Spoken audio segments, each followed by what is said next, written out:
The Gen Zs of America just don't want to fight. According to the Pentagon, every branch of the military except for the Marine Corps and Space Force missed its recruiting goals. Men used to go to war, and now they post semester dumps with 20 photos. Men used to go to war. Now they just cheat and lie and post photo dumps. 71% of Americans aged 17 to 24 cannot even qualify to join the U.S. military. Men used to go to war. Men used to go to war. Men used to go to war. Men used to go to war. Now they send selfies every day to girls trying to look good. Bravo 6.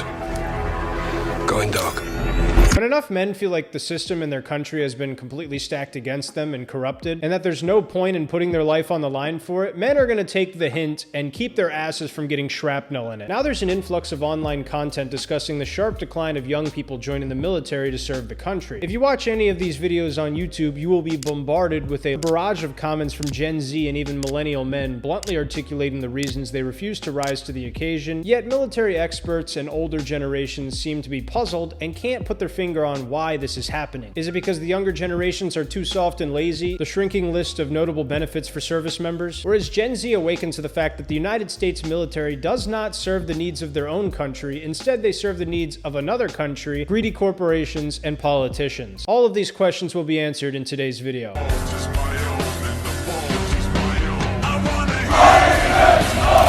You don't know me, son! I'm gonna carry the boats and the logs!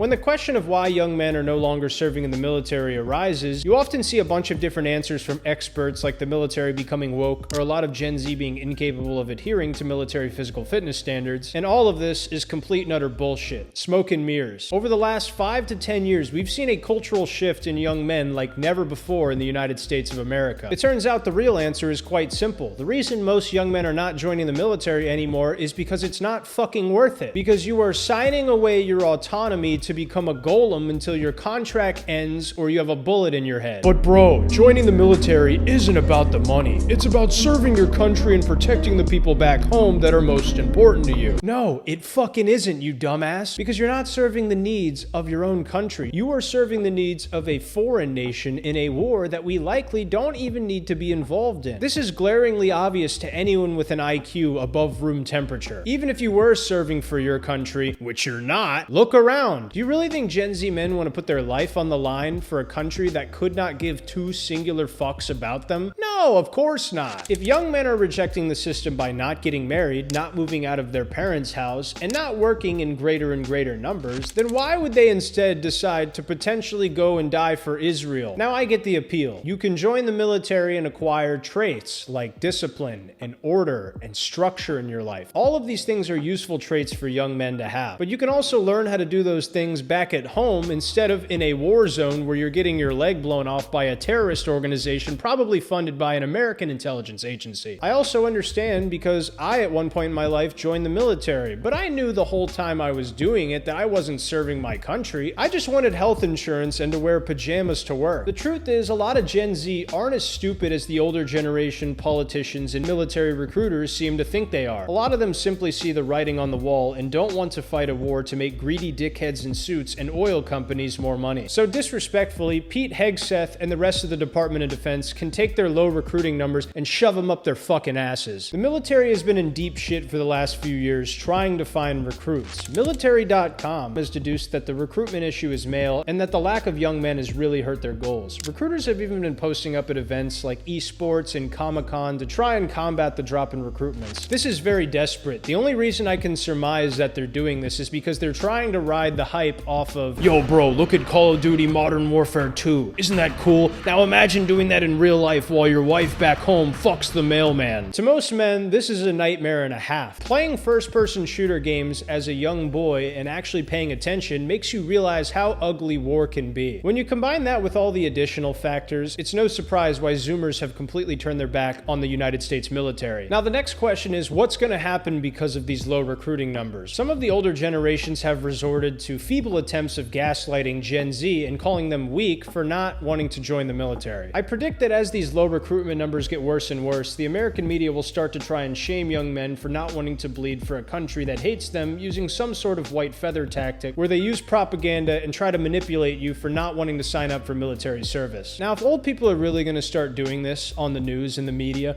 why don't they just remove the age limit and let some of these fucking geezers die for BlackRock, Vanguard, and State Street? Why don't you just do that? A common slogan you hear in the military is "no man left behind," but that's bullshit. And you know how I know it's bullshit? Because I've been to the streets of a big city. I've seen all the veterans that were left behind. Yeah, I know that as soon as they have no use for you left in the military, they will leave your ass behind in an instant. Not to mention there's a chance of fatality when you deploy to another country. Surprisingly, you actually have a better chance of taking your own life because of how depressed and sad you are about your situation than you are dying in a war. You would think these fucking retards would ask themselves what benefits they could provide for young men to make them want to join the military willingly. Instead, they have to manipulate you and convince you to join the military because they know that once you're on the other side, you're going to get fucked. For the current service members, retention has decreased a staggering 25% since 2022, with many members leaving before they even finish their initial signing contract. A lot of these people are doing the smart thing and taking their skill set that they obtained for free through taxpayer dollars and seeking better wages and benefits elsewhere. A common hypothetical you'll hear from people is, what if the draft comes back? What if the government mandates military service for a certain set of years for young men? These are interesting questions. I'm the local recruitment officer. You have been drafted to join the army. Hell no. If you join, I'll send you pictures of my feet. I can confidently 10 toes down say that that is never going to happen in the United States. No shot. But if it did, plenty of Gen Z would choose to go to jail and dodge the draft than they would serving in a military for a country that fucking despises them. The draft is never coming back. I can assure you that. Now, what do I think about Gen Z refusing to join the military in larger numbers? Well, I think it's great. And I hope the numbers continue to fall in recruitment till they hit zero. That would be lovely. I would say, unless you have absolutely no other options or avenues you'd like to try and work at to make money, I would recommend you stay the fuck away from military recruiters and carve your own path in a way where you don't have to be sent to the Middle East with no autonomy. Now, let me be abundantly clear because I know people are going to misinterpret this video. I have respect for people in the military. I have a lot of friends that are active in the military, reservists, National Guardsmen, all of it. I was even an officer in the Air Force for about 15 minutes. That being said, though, a lot of my friends know exactly what the military is, exactly what it stands for, and are instead using it as a stepping stone to make their lives better when they are out of the service. Because they know it's not some noble profession, they know it's not some honorable thing, it is simply another job. I'm sorry to say that. But if you can't agree with that and you think that the military should just be endlessly glazed into oblivion, you're a moron. That being said, I trust that you are smart enough, all of you, to make the right decision. They think you're stupid. They want you to die. Do not fall for their propaganda. If politicians needed people that bad, truly, they would also be sending their sons and their daughters to fight in the war as well. It's bullshit. Your life is more important than that. You can learn on your own to be a strong and resilient man that serves the people in your life and your community without dying for oil companies. That is all. Like,